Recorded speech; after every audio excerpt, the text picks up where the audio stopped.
प्यारे दोस्तों, आज हम आपको एक ऐसी कहानी सुनाने जा रहे हैं जिसे सुनकर आप हैरतज़दा हो जाएंगे और आखिर तक ज़रूर देखेंगे। एक गिद्ध कैसे एक इंसानी बच्चे की माँ बनी, तो आप इस वीडियो को आखिर तक देखते रहे। वीडियो को लाइक और चैनल को सब्सक्राइब ज़रूर करें। एक गांव में एक टोकरियां वाला रहता था। उसके पास ढेर सारे पैसे बगले गाड़ी थी, पर उनकी देखभाल करने के लिए उसका कोई भी बेटा नहीं था। उसकी बीवी हर बार बेटी को जन्म देती थी, जिससे वह तंग आ चुका था। उस जमाने में बेटे और बेटी में बहुत फर्क किया जाता था। परिवार में बेटों की अहमियत ज्यादा होती थी और बेटी को कमतर जाना जाता था। इस बार भी टोकरी वाले की बीवी मां बनने वाली थी। बच्चे के पैदा होने का समय करीब आने पर बीवी जब रिवाज के मुताबिक उनके मायके जाने लगी, तो शौहर ने कहा, इस बार भी अगर बेटी लेकर आई तो मैं तुझे बाजार में बेच दूंगा। अपने शौहर की बात सुनकर बीवी डर गई। किस्मत का लिखा तो देखो कि इस बार भी एक खूबसूरत बेटी का ही पैदा हुई। लड़की देखकर बीवी के हाथ पांव फूल गए। किसी को कुछ पता चलने से पहले ही उसने दिल पर पत्थर रखकर उस बच्ची को एक टोकरी में डालकर ढक्कन लगा दिया और नदी में बहा दिया। टोकरी पानी के लहरों में हिलोरे खाती हुई बह चली। एक मछुआरा नदी में मछली पकड़ रहा था। उसने पानी की मझधार में बहकर आते हुए एक टोकरी को देखा। मछुआरा तैरता हुआ टोकरी के पास गया। अंदर देखने की देर थी, उसने टोकरी का ढक्कन खोल दिया। अंदर सोई एक मासूम बच्ची को देखकर उसकी आंखें खुली की खुली रह गईं। वह जब टोकरी को हाथ से घसीटते हुए नदी के किनारे की ओर लौट रहा था, अचानक आसमान में उड़ता हुआ एक गिद्ध उस पर झपटी और बच्ची को झट से उठाकर उड़ चली। मछुआरा देखता रह गया। गिद्ध बच्ची को पीपल के पेड़ के ऊपर बने अपने घोंसले पर ले गई। उस सुंदर छोटी बच्ची को देखकर कर गिद्ध की ममता जाग उठी। वह उसे खा ना सकी। उसने उसे अपनी बेटी की तरह पाल पोस कर बड़ा करने का फैसला किया। अब वो जहां भी अच्छी खाने की चीज देखती है, गिद्ध उसे झपट कर ले आती है और बेटी को खिलाती है। गिद्धत की बेटी धीरे धीरे बड़ी होने लगी। किसी के घर में जब लोग अच्छे कपड़े धोकर धूप में सूखने के लिए बाहर डाल देते, गिद्ध उसे उठाकर ले आती और बेटी को पहना देती थी। इस तरह काजल, कंघी, आईना, तेल का डिब्बा वगैरह लड़की के सामान जहां मिलते वह उठाकर ले आती, बेटी को देती। धीरे धीरे पीपल के पेड़ पर ही गिद्ध की बेटी बड़ी होने लगी और एक खूबसूरत जवान लड़की बन गई। अब गिद्ध को फिक्र होने लगी। गिद्ध ने एक दिन अपनी बेटी से कहा, तू अब बड़ी हो गई है, मैं तुझे छोड़कर रोज दूर चली जाती हूँ। तुझे कोई नुकसान पहुंचाए, यह फिक्र मुझे खाई जाती है। मुझे हर पल डर लगा रहता है। अब से अगर कोई मुसीबत आए या तुझे डर लगे तो यह गीत गाना, अम्मा मेरी अम्मा प्यारी प्यारी, यह बोलना, मैं झट से तुम्हारे पास उड़कर आ जाऊंगी। एक दिन एक सौदागर उसी रास्ते से जा रहा था। गर्मी से राहत पाने के लिए वह उस पीपल की छाव में बैठ गया। अचानक एक लंबा बाल उसके हाथ में आ गिरा। उसने चारों ओर नजर फेरकर ऊपर देखा तो गिद्ध की सुंदर बेटी दिख गई। वह उस समय कंघी कर रही थी। उसने कभी किसी इंसान को नहीं देखा था। जब सौदागर ने उसे सवाल पूछना शुरू कर दिया कि तुम कौन हो, परी हो या रानी हो जो पेड़ के ऊपर रहती हो, और अगर इंसान हो तो पेड़ पर क्यों हो? उसकी बात सुनकर वह डर गई। गाना गाकर गिद्ध माँ को बुलाने लगी। बेटी की आवाज सुनते ही गिद्ध उसी वक्त वहां पहुंची और बेटी को बड़े प्यार से बुलाने का कारण पूछा। बेटी ने बिना कुछ कहे नीचे खड़े आदमी की ओर इशारा किया। उस जवान सुंदर आदमी को देखकर उसने सोचा कि अगर इसके साथ मेरी बेटी की शादी हो जाए तो मेरी फिक्र दूर हो जाएगी।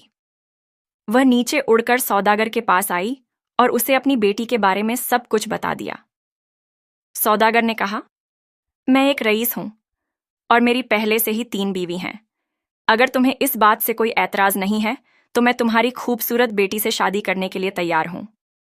मैं तुम्हें यकीन दिलाता हूं कि उसे बड़े ही प्यार से रखूंगा और कभी कोई तकलीफ नहीं दूंगा। गिद्ध माँ कुछ देर के लिए सोचती रही, फिर अपनी बेटी को समझा बुझाकर पेड़ के नीचे नीचे ले आई। उसने अपनी बेटी का हाथ सौदागर के हाथों में सौंप दिया। उसने माँ से बिछड़ने के गम में रोती बिलखती हुई बेटी से कहा, जब भी तुझे मेरी जरूरत होगी वह गाना गाकर मुझे बुलाना, मैं उसी वक्त हाजिर हो जाऊंगी। सौदागर गिद्ध की सुंदर बेटी को घर ले गया और बहुत ही प्यार मोहब्बत से उसके साथ जिंदगी बिताने लगे। यह बात उनकी पहली बीवियों को सहन नहीं हुई और अब गिद्ध की बेटी से हसद करने लगी। वो उसे तकलीफ पहुंचाने लगी। एक दिन 3 बीवियां आकर उसे सबके लिए चावल बनाने को कहा। गिद्ध की बेटी की आंखों के आगे अंधेरा छा गया। खाना बनाना तो दूर, उसने आज तक किसी को खाना बनाते हुए भी नहीं देखा था। उसे कुछ नहीं सूझा। रोती बिलखती वह घर के पीछे लगे केले के पौधों के बीच बीच छिपकर गिद्ध माँ को बुलाने लगी। झट से गिद्ध उसके आगे हाजिर हो गई और बड़े प्यार से बुलाने का कारण पूछा। बेटी ने कहा, माँ, मेरी साथ तीनों ने मिलकर मुझे अकेले ही सबके लिए खाना बनाने को कहा है, लेकिन मुझे तो कुछ नहीं मालूम। अगर मैंने नहीं बनाया तो वे मेरे शौहर के आगे मेरी चुगली करके मुझे नुकसान पहुंचाएंगे। गिद्ध माँ ने कहा, बेटी तू मत डरना, मैं जैसा बताती हूं तू वैसे ही करती जा। एक बर्तन में पानी डालकर उसमें एक चावल डाल देना, दूसरे बर्तन में भी पानी डालकर एक सब्जी का पत्ता डाल देना। दोनों बर्तनों पर ढक्कन लगाकर नीचे एक एक लकड़ी ढककर तू घर से बाहर आकर बैठी रहना। देखना दोनों बर्तनों में खाना और सब्जी तैयार मिलेगी। ऐसा कहकर गिद्ध उड़ गई। बेटी ने ठीक वैसा ही किया। खाना तैयार होने के बाद उसने अपनी तीनों सौतनों को खाना खाने बुलाया। तीनों ने अपनी अपनी थालियां के नीचे एक छेद करके रखा था। जैसे ही वह खाना और सब्जियों का सारा रस बह जाता और वो दोबारा कहती, खाना खत्म हो गया है और लाओ, लेकिन जो खाना था वह खत्म ही नहीं हो रहा था।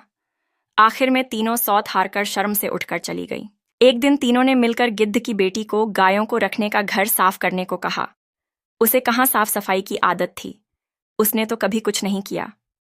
वह गायों के घर में गायों के बीच जाकर रोती हुई गिद्ध माँ को बुलाने लगी। गिद्ध माँ रोज की तरह झट से बेटी के पास पहुंची और बड़े प्यार से बुलाने का कारण पूछा। बेटी ने अपनी परेशानी बताई। गिद्ध माँ बोली, तू झाड़ू की एक काठी लेकर घाली के इस छोर से दूसरी छोर तक फेरती जा, देखना पूरा घाली साफ हो उठेगा। कहकर गिद्ध माँ उड़ चली।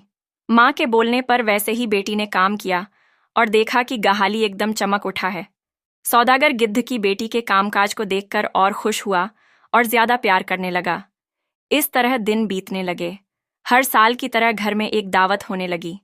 सौदागर ने अपनी बीवियों को कपास देकर कहा, दावत में पहनने के लिए कमीज, शेरवानी, कपड़े और बना देना। कौन कितना अच्छा कपड़े बुन सकता है, मैं देखना चाहता हूं। तीनों बीवियां कपास को धोकर धुनकर सूत निकालकर तांत में कपड़े बुनने लगी। मगर गिद्ध की बेटी को यह सब कुछ नहीं आता था। वह रोनी सूरत लिए कपास हाथ में लिए बैठी रही। तीनों ने सोचा, इस बार यह बुरी तरह फंसी कपड़ा ना दे पाने पर सौदागर इसे क्या करेगा, पता नहीं, और मन ही मन खुश होने लगी। उधर दावत के दिन करीब आने लगे। गिद्ध की बेटी घर के पीछे केले के बगीचे में छिपकर माँ को बुलाने लगी। इस बार भी गिद्ध माँ ने कुछ दिया। कहा, तू चिंता मत कर, जब तक मैं जिंदा हूं तुझे कुछ नहीं होने दूंगी। तू 4 बांस के लंबे टुकड़े ले आ और सब में थोड़े कपास भरकर उनका मुंह बंद कर देना। दावत के दिन जब तेरा शौहर तुझसे कपड़ा मांगेगा तब उन्हें यह चुंगे दे देना। कहकर गिद्ध माँ उड़ चली। गिद्ध की बेटी ने कपास को हाथ तक ना लगाया। यह देखकर तीनों को बड़ा मजा आया। दावत के दिन शौहर के पास एक एक कर तीनों बीवियां ने उन्हें हसीन कपड़े दिए और बदले में उसका का प्यार और दुआ ली। गिद्ध की बेटी ने 4 चुंगे उनके हाथ में थमा दिए। कपड़ों के बदले चुंगे को देखकर तीनों बीवियां ठाके मारकर हंसने लगीं। सौदागर को भी गुस्सा आया। कहने लगा, यह सब क्या है, तेरे बुने हुए कपड़े कहाँ हैं? उसने छोटी बीवी को फटकार लगाई। गिद्ध की बेटी ने बिना डरे आराम से कहा, इन्हें खोलकर देखिए। जैसे ही सौदागर ने बांस के चूंग का ढक्कन खोला, एक से बढ़कर एक हसीन कपड़े निकल आए। सौदागर ने कपड़े की बुनाई देखकर वह अपनी छोटी बीवी पर और ज्यादा मोहब्बत लुटाने लगा। उसने वहीं कपड़े पहने और दावत में शरीक हुआ।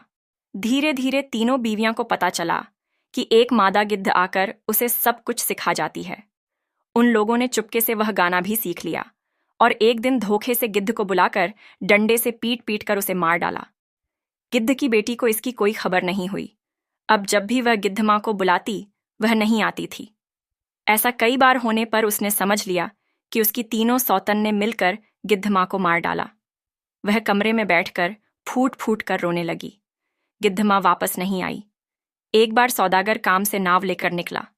जाते समय बार बार अपनी तीनों बीवियों को गिद्ध की बेटी का ख्याल रखने की हिदायत दी।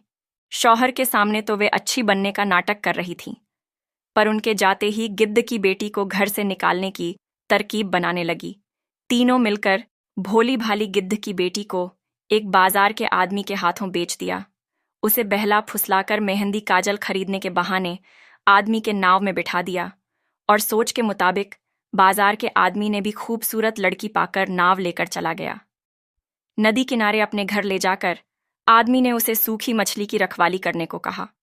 एक दिन मछली के पास बैठी गिद्ध की दुखी बेटी अपनी गिद्ध माँ को याद करती हुई गाने लगी। नाव में सामान भरकर सौदागर उसी नदी के रास्ते से घर वापस आ रहा था।